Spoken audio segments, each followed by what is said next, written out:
11-nji bölek dinde mejburçylyk ýoklugyň hakynda.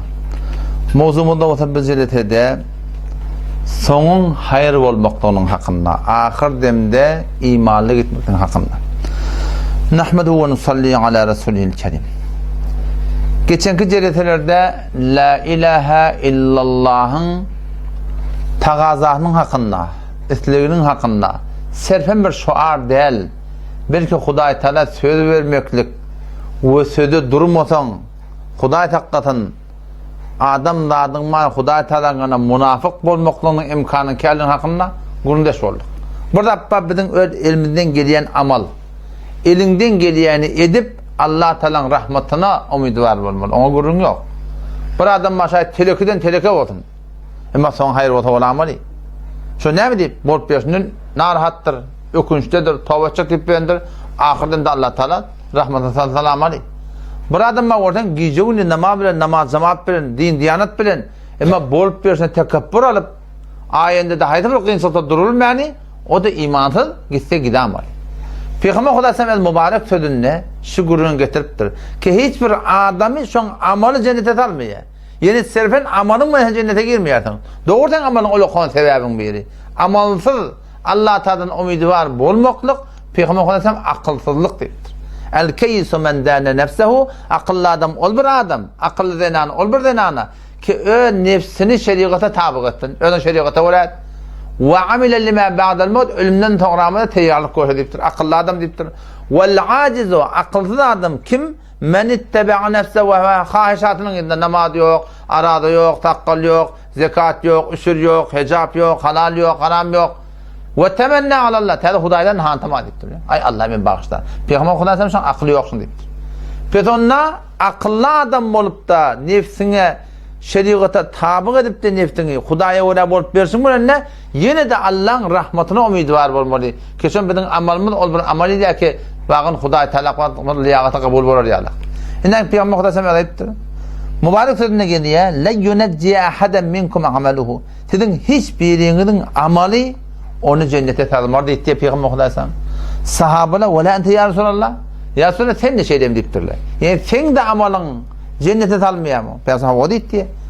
Men we qala wala ana. Haw men şeýde diýipdir. İlla ha ay yetagammadani Allah bi rahmetihi. Allah men rahmaty salmasa men amalym men cennete gitmeli. Şu Kur'an'da sırahatdan şu gelýär. Hudaý Peygamber näme diýýär? وَلَوْلَا أَنْ تَبَّتْنَاكَ لَقَدْ كِدْتَ تَرْكَنُ إِلَيْهِمْ شَيْئًا قَلِيلًا. Ey Resul Huda, biz eger sen sabit kadam saklamasak, sen şu kafirlerden yana bir az meyle dersin, o zaman ne olur? O zaman da beraber sen Allah'a dünyada azap verir, ahirete azap verir. Peygamberin de peygamber olup durup da masum olup gelmekteki kim bilen? Allah'ın fadlından, rahmeti bilen. Bizim şu taýdan wada amal etmeli, amal edip Allah'ın rahmetine umydwar bolmaly. Amal edip amalyňdan magrur bolmaly ýani. Peygamber sallallahu aleyhi ve sellem näme diýär? Saddidu diýipdir. Wa qaribu diýipdir. Wal qasd tablugu diýipdir. Saddidu başardyňyzdan diýipdir, dogurduryň diýipdir. Wa qaribu Allah ýakynlyk talap edin diýipdir. Wal qasd al-qasd miyana nebi diýär. Ýani sünnete mutabyk bolan. Miyana nebi şi. Sünnete mutabık olun, tebliğu maksadı ýetişýärsiň diýipdir. Peygamber dogurdan dogurdurup, başardyň orada ýakynlap, sünnete mutabık bolup gitsen, soňra iman bozan etdir. Ýöne şada şu gurunşuň tene wada şu düşün bizde bolmaly, ki meniň serfen amalym men jennete salmaýar. Amal olakon bir zat. Emma şu amalyň da Allah'ın rahmatyna duş bolmasa, hergiz adam jennete girecek. Ýöne gurunşuň tene musulmanlar ýene şuna çykyp bayan diýersiň, äsli gurunşuň tene soň haýır bolmaly. Ayende de näme boljak bildi. Bu bolup berişine magrur bolanmalylar. Hemen la ilahe illallah dedim, Muhammed Resulullah dedim. Ha men taqqalymda goýdum, men adam hesabda ba, hemme atdym haki, dogurlak ketipýän, men jenneti ýok, oje gurun ýok. Allah bilir. Ayende de näme boljak bildi, näme gynçylyk boljak da şaýat bir ile urluk bildi. Hadise gelýär, Sahih Buhari'de gelýär. İbn Abi Mulayk rahmetullahi näme diýär? Adraktu 30 min ashabin nabi sallallahu aleyhi ve sellem qad shahidu badran. Men 30 nefer sahabany gördüm. 30 nefer ashab-ı Bedir'den Peygamberin awalky jeng kafirler bilen bolan jeng. Ki Peygamberimiz soram elam etdir. I'malu ma şi'tum ey ehli Bedir näme çokun ediberin. Allah sizi bağışladı diyen adamdan ben 30 adam gördüm. Olan diye kulluhum yakhafun nifaq ala nefsi. Himmeti men münafık olamayın korkuyor şöyle diye. O ne mi deyip? Ve la ye'menul mekre ala dinihi. Ayında da hayta bir kıyınçılık gelip men iyide uğurlamayın. Son hayır olur mu ka? Ahiret sellim men durup bilir mi karit diye şöyle kaygıda diye. Bir de şu kaygı olmak gerek. Bu olup persine hoş olmalı, yani tekabbür olmalı. Bu olup persine şükretmeli, yöne pankarmalı eden. O da sahabe-i kiram radıyallahu anh ne yaparmıştık? Yani o da Peygamberin şagirdi olup, ashab-ı bedri olup, yine de Peygamber cennetten buğuşluk verip, yine de şöyle korkuyorlar. Nemeden? Men mebada münafık olamayın. Mebada men soğumu harap edamayın korkuyormuş. O ne diyeyim? Şöyle Kur'an düşünürler. Kur'an-ı Huday Teala Suriye Esra'ya Beni İsrail'e getirtir. Asa rabbukum en yerhamekum ve in uttum udna. Asa rabbukum umid basın Rabbiniz Allah'ta en yerhamekum ki size rahmetin, siz rahmetin salsın, ehli cennet ettin. Yöne. Ve in uttum udna. Allah size vurursanız biz de vururlar tipte Huday Teala. Sizin hakikat düşünüptürdün, 4 aya gidiptirdin, sağla gidiptirdin, okuyup durdun, cezirherde barakında şunu düşünüp durdun, hakikati bilip durdun. Indi erteki gün haytı bir kıyınçılık terekli adamdan korkup, avrayından korkup, muğyetinden korkup, canından korkup, şahsiyetinden korkup, şuna meyleş haytı bir de attan çekilip de ve in uttum udna Allah size vurursanız biz de vururlar idiniz deyip biliyor musun? Adam şu taydan korku gelmedi. Korku gelmedi. Sahabeyle korku demiştik. Ve la ye'menul mekre ala nefsi. Hemmecekleri dinin hakkında kaygısı dedi. Her gayet aydarla diye. Men imanım Cebrail yalak, Mikail yalak diye aydar diye.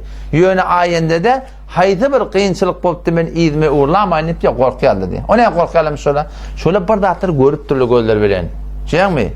Şöyle bir dağıtır görüp türlü şını kavaman edip biyan Peygamberin yanına namaz zamat hem de atacağına Peygamberin yanına var. Ahir demde haraplanan adamlar görüp türlü şunu için şöyle korkup türlü. Az cümle Hazreti Ebu Hureyre radıyallahu ravi bir de Cengi Hayber'e gittik diye. Kan ganimet geldi diye ele diye. Mal garadı diye, kızıl kümüşte diye.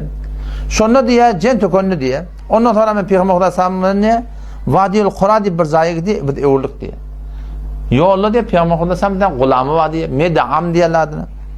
Rıfat ibn Zeyd bana diye Peygamber hediye verdi diye. Med'am Peygamber Aleyhisselam'ın kolu, gulamı, hıtmatçısı, yer içer yatar durur hem hıtmeden ketti. Onun için Cengi Hayber'de şu da diye Vadiyul Kura'da düşenmedi diye yankı diye gulam Peygamber Aleyhisselam yükünçülük etmeye diye. Her şey dünyanın yükü de çürük etmeye ki bir dinde bir yerde ok gelip doğru bokuda onu sömtürüyor. Kanına tılçılak gitti diye. Durun yerine tarkılap öttür. Sahabeler haniyen lehul cenne, haniyen lehul cenne, haniyen lehul cenne. Cennet muha guvara batın, cenneti oldu, cenneti oldu. Peygamber Aleyhisselam kelle hergir böyle dedi. Cenneti dedi diye Peygamber'in hıtmetini öttür. Namaz zaman temel zahine. Ne hamulli ya Resulullah. İnne şemeletelleti yakada yevmel Hayber. Bir tane çadır, ganimet mallarını taksim olmaka oğurlaptır. Şol ot bol çola soğuşun emmana dedi. Bir tane çadır direkti. O da ahirini haraplaptır biliyor musun? Ahir demde oğurlaptır. Ahir demde nefsini tabi ottur. On şu taydan o da biz yani şundan korkmaklığımız gerek ki ayında da hayatı bir kıyınçılık kopit evurlamaydı. Şu taydan dua etmeli. Rabbena la tec'alna fitneten lil kavmi zalimin. Ya Allah biz zalim kavullara bir mahalle azmayış karar verme. Ve neccina bi rahmetke minel kavmil kafirin. Ya Allah kafirlerden din diyanetine ters toplayan ya bir necat bere var. Allahümme inni ec'aluke fî nuhurim. Ya Allah biz seni şolun evlerine koyuyat. Ve ne'udeke min şurrim. Ya Allah şolun şerlerine yaratana tığın niyat deyip her vaat her zamanına korkuk gelmektik yani. Son hayır olmaklığı. Dini mecbursuluk yok mu? Dini mecbursuluk yok. Ama dini kabul etmekte mecbursuluk yok. Dini kabul eden mecbursuluk var. Ve şeyler mecbursuluk var. Korkup gelmeli. Taşın tağaman ahirde meselim ne mi? Şunu imanlı gitmeklik yani var ya maksat tutunmalı. Beyerdeki bolup verene mebada pankaramaller. Telekeden telekadan oluyordun. Ödün ondan ulu görme. Şayet o gelecekte tavuk etsin. Şunu pis görmeklik. Şunu bolup versin yigren. Ödün yigrenme. Şayet şatada bir tekebbür gelip Kudayta söymeni. Bir sonunda ne mi? Bivat etedi ameli. Allah temizden tevfik versin. Vesselamu aleyküm ve rahmetullahi ve berekatuhu.